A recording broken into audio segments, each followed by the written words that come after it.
Let me start with a sentence that immediately triggers anger, disbelief, and defensive reactions across the political spectrum.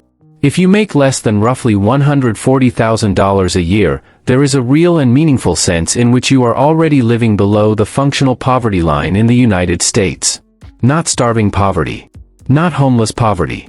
But a quieter, more corrosive form of poverty where you cannot fully participate in modern American life without constant stress, debt, trade-offs, or outside help. The reason this sentence feels offensive is not because it is obviously false. It feels offensive because it collides head-on with what Americans have been taught to believe about success, income, and stability. We were raised to think that 6 figures meant you had made it.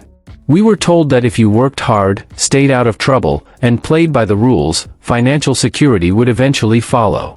And yet millions of people who did exactly that now feel like they are treading water, even when their income looks good on paper. Before dismissing this as internet nonsense, it is worth understanding where this idea actually came from. It did not originate with influencers, activists, or people complaining on social media. It emerged from analysts who sat down, looked at modern household cost structures, and realized that the official benchmarks no longer matched lived reality. The shock was not that people felt poor. The shock was how predictable the math became once you actually added things up. The official U.S. poverty line for a family of 4 is a little over $30,000 a year. That number is treated as if it is neutral, scientific, and objective. In reality, it is none of those things. It is a political number, not an economic one. It exists to limit how many people qualify as poor, not to describe what it actually costs to survive in modern America. The poverty line functions like a contract between the state and reality, and the state has every incentive to keep that contract dishonest. If the line stays low, fewer people are officially poor. If fewer people are officially poor, fewer programs trigger automatically. If fewer programs trigger, budgets remain smaller, deficits look more manageable, and politicians get to claim progress. This is why the poverty line rarely changes in meaningful ways. It is not designed to tell the truth. It is designed to manage exposure. Once you understand that, a lot of otherwise confusing policy behavior suddenly makes sense. The origin of the poverty line explains almost everything about why it is broken today. In the early 1960s, economist Molly Orshansky was tasked with answering a deceptively simple question: what does it mean to be poor? Her answer was based on the structure of life at the time. Food was the largest and most predictable household expense.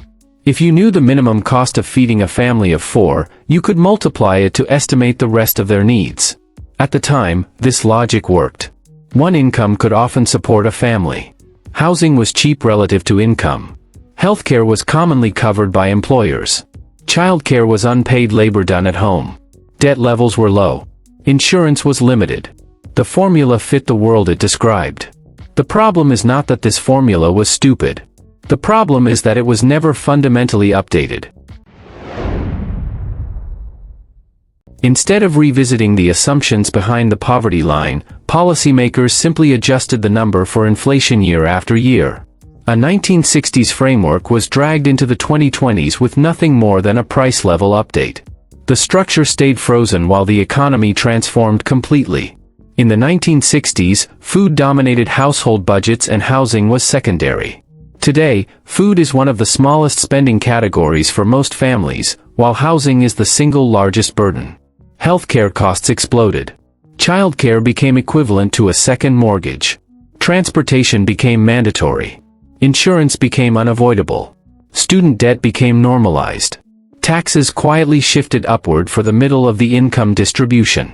None of these changes are meaningfully reflected in the official poverty line. When politicians say poverty has not grown significantly, they are technically correct only because the definition was frozen. It is not that people became more resilient. It is that the benchmark stopped moving with reality. When analysts rebuild the calculation using modern spending patterns, something deeply uncomfortable happens. The number does not land at $40,000 or $60,000. It does not even stop at $80,000. It climbs into the 6-figure range, approaching $140,000 for a household with 2 children. This does not mean that everyone below that income is destitute. It means something more dangerous. It means that below this level, households struggle to cover essentials, remain independent of assistance, and save anything meaningful. And in a modern economy, saving is not optional, rather it is pivotal to survival. When conservative national averages are used, the arithmetic becomes hard to escape. Childcare alone often runs over $30,000 a year for 2 children. Housing costs routinely exceed $23,000 or $24,000 even in non-luxury situations. Food, transportation, and healthcare each add tens of thousands more. Utilities, insurance, clothing, and communications quietly pile on. Before taxes, households need well into the 6 figures simply to break even. Not to live extravagantly. Not to travel. Not to splurge. Just to exist without constant fear of one emergency undoing everything. The immediate reaction to this math is denial. People say they survived on less. They say their parents did it.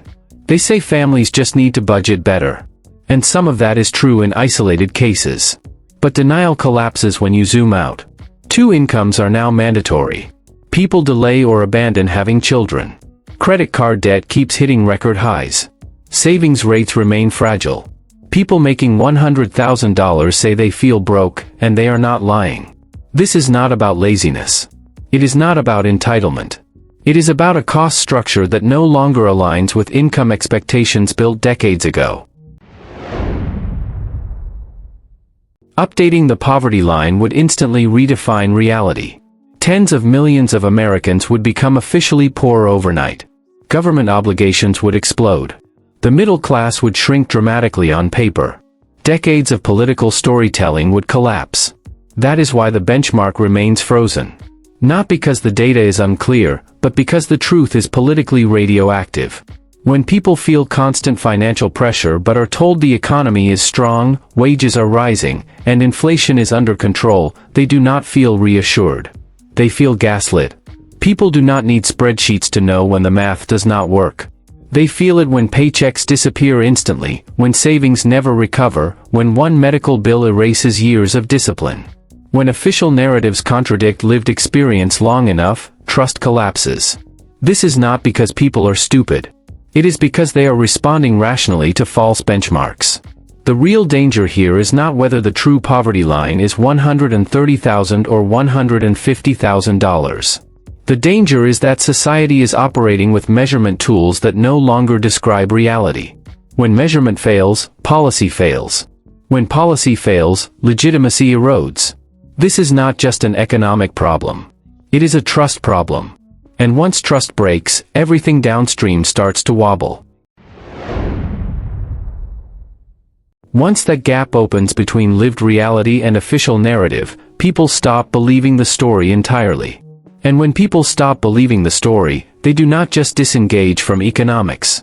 They disengage from institutions. When official metrics say you are doing fine but your lived experience says you are drowning, you do not conclude that maybe you personally failed. You conclude that the system is lying to you. That conclusion is corrosive because it does not stay contained to one policy debate. Once people believe the numbers are fake, they assume the rules are rigged. Once they assume the rules are rigged, they assume the experts are compromised. Once they assume the experts are compromised, they assume the game is unwinnable. This is how anti-establishment anger forms. This is how conspiracy thinking spreads. This is how political radicalization accelerates. And this is how disengagement becomes rational rather than apathetic. People are not acting irrationally. They are responding logically to a measurement system that no longer reflects reality. One of the most misunderstood aspects of the current crisis is inflation. Inflation does not hit everyone equally, and that asymmetry matters more than almost any headline number. If you are wealthy, inflation is inconvenient. Your assets inflate with it. Your debt gets diluted. Your purchasing power is buffered by ownership. But if you are on a fixed income, or anywhere near it, inflation is a permanent pay cut that compounds year after year. Disability recipients, retirees, and low-to-middle earners are getting crushed even when benefits increase by 2 or 3%, because inflation surged at 8 to 9% and then settled at 4 to 5%. That gap never gets repaid.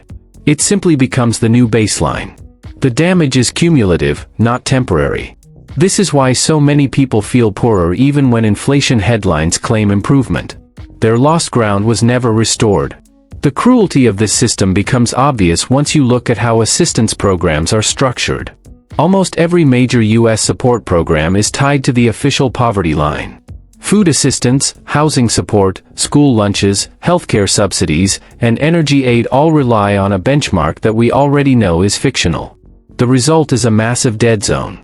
Millions of households earn too much to qualify for help but far too little to function securely.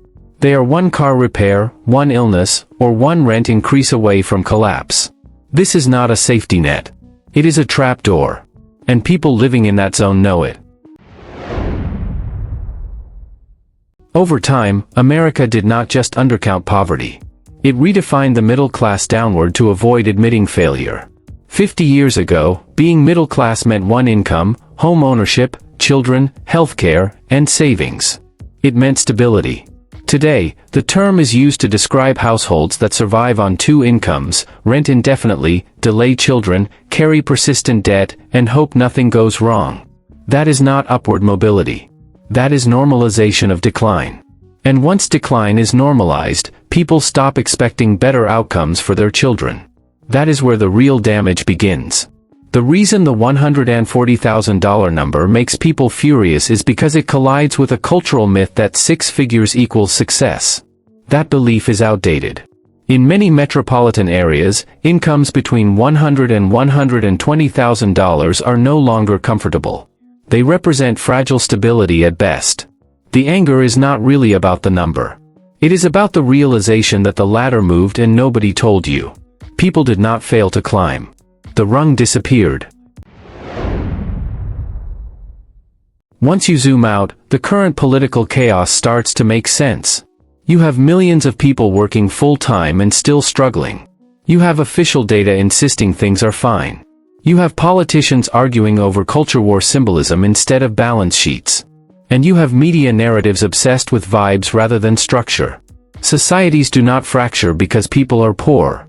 They fracture because people did everything they were told and the promised outcome never arrived. That sentence is the most dangerous sentence in any society. Recessions are visible. They have a beginning, a middle, and an end.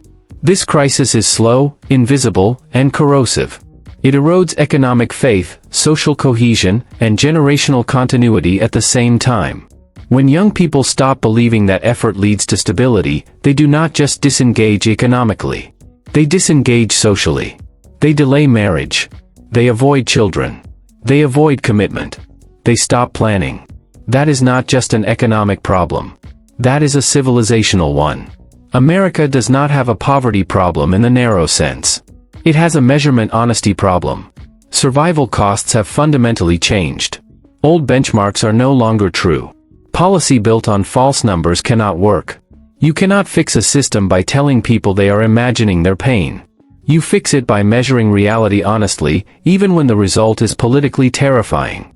Until that happens, Americans will not feel hopeful. They will feel confused, angry, and disoriented. And they are not crazy. They are reacting to a system that refuses to admit what survival actually costs now.